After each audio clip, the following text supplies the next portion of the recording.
وزدنا علما يا كريم. My dear brothers and sisters, Assalamu alaikum wa rahmatullahi wa barakatuh. Really? No one's going to respond?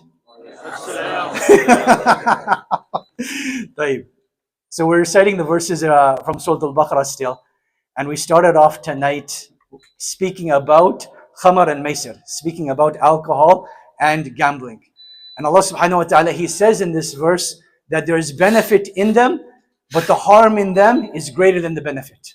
Ibn al-Qayyim rahimahullah, he has a book that basically talks about the principles of the Sharia called I'lam al-Muwaqqi'in. And in this he mentions a very important point that we want to extrapolate and build on, inshallah. He says there is nothing that Allah subhanahu wa ta'ala has obligated except that there's a khayr, there's a goodness in it that Allah subhanahu wa ta'ala wants you to attain. And there's nothing that Allah subhanahu wa ta'ala has made haram except that there's a harm in it that Allah subhanahu wa ta'ala wants you to stay away from. So as you study the deen and as you approach the deen, I want you to notice on these subtleties that when there's an obligation, what is it that Allah subhanahu wa ta'ala wants you to attain? What is the goodness that Allah subhanahu wa ta'ala wants you to get? And when there's a haram, something that you should stay away from, what is the evil that Allah subhanahu wa ta'ala wants you to stay away from? So when we speak about alcohol, the intoxicant, the harm in it is very clear. That one of the objectives of the Sharia is to protect the mind, and this is something that will basically take away the faculty of processing and decision making. So thus Allah subhanahu wa ta'ala made it haram, and thus Allah subhanahu wa ta'ala wants you to stay away from it. Right after this, we go into the verses of talaq. The relationship between the two is actually a great one, subhanallah.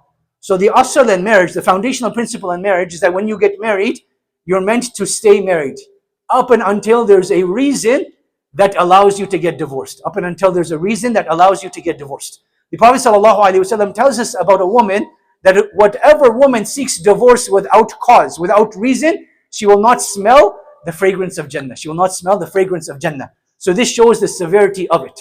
Number two, the Prophet ﷺ, he says there are three things that you are not allowed to joke about. There are three things that you're not allowed to joke about. And if you do, they are taken seriously. The freeing of a slave, getting married, and getting divorced. These three things, even if you say them in jest, even if you say them in joke, they're accepted as reality to show us the severity of divorce. Now, the inevitable reality is that sometimes in marriage, you will have reasons where it is better for you to get divorced. When is it better for a couple to get divorced? If they start harming one another. At the time of the Prophet ﷺ, there was a woman that was no longer attracted to her husband. So she came to the Prophet ﷺ and she said, Ya Rasulullah, I fear harming him due to a lack of my attraction to him. So the Prophet ﷺ allowed her to get out of her marriage. Allowed her to get out of her marriage. So if that is the situation where the husband and wife are harming one another, then it is better for them to get out of the marriage.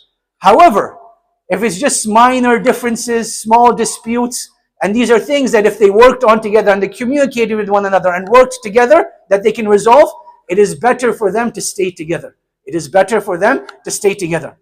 Here I want to discuss some basic fiqh of talaq so that we're all aware, because I feel that a lot of people make a mistake in this. The first thing is that the sunnah way of doing talaq is to issue the talaq once. A lot of people have this misconception that you have to issue the talaq 3 times. That is not true. After the 3rd time, the talaq becomes finalized and you cannot get back together except through a very difficult process. The sunnah is to do the talaq once. Why? Because during the iddah period, you can reconcile. Even if the iddah period ends, you're allowed to get married again 2 more times bi'idhnillahi ta'ala. This is why we recite at-talaqu marratan. Right? Talaq is 2 times you can reconcile. After the 3rd time, you cannot reconcile and it is a very difficult process. Number 2, the woman should not be on her menstrual cycle when you issue the divorce. Number 3, you should not have been physically intimate with your wife when you divorce her. Meaning the month passing, you shouldn't have been physically intimate with her. You should allow a separation for the hearts to long for one another so that you can overlook the faults. Number 4, you're not allowed to harm each other in the divorce. People weaponize divorce very, very severely. They will use money. The man will hold the mahar over the woman's head, saying that I will not give you your mahar up until you agree to X, Y, and Z.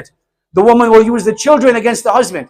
She will say, I will not let you see the children if we get divorced. These sort of behaviors are not allowed. These sort of behaviors are not allowed. And this is why Allah subhanahu wa ta'ala commands us, وَلَا تَنْسَ الْفَضْلَ بَيْنَكُمْ, that do not forget the virtues amongst yourselves that you had, the good memories that you had, the good time that you spent. You're not allowed to abuse one another in this process.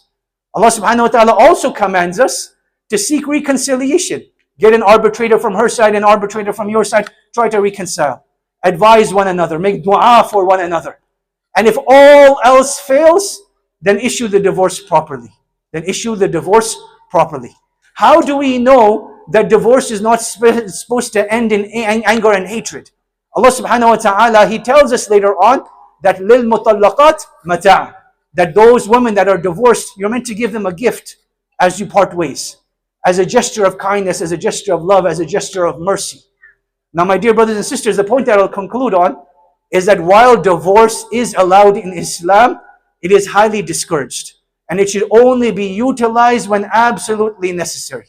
Islam encourages the nuclear family and the growing of the nuclear family, and actually showing your kids that it's okay to differ and to dispute, but adults also learn how to resolve their problems. How do you expect your kids to learn problem solving if you yourself cannot solve your own problems? So we have to set that example for them. Now, concluding points. If there's a problem in your marriage, speak to your spouse about it. Don't speak to anyone else in the community first. Speak to your spouse. Number two, there's no shame in seeking professional help. You want help? Come speak to the imam. If the imam says, look, I'm not able to help you, they'll refer you to a counselor, to a therapist, so they can help reconcile. Just like you would go to a doctor, there's no shame in seeking counseling or therapy for your families, my dear brothers and sisters. And last but not least, always treat each other with mercy and compassion. فَإِمْسَاقٌ بِمَعْرُوفٍ أَوْ تَصْرِيحٌ بِإِحْسَانٍ. Treat each other with compassion and mercy. May Allah subhanahu wa ta'ala bless our marriages and increase them in goodness. May Allah subhanahu wa ta'ala allow us to be merciful and compassionate towards one another. And may Allah subhanahu wa ta'ala protect us from getting divorced except when we absolutely have to. Allahumma ameen. Jazakumullahu khairan. Wassalamu alaikum wa rahmatullahi wa barakatuh.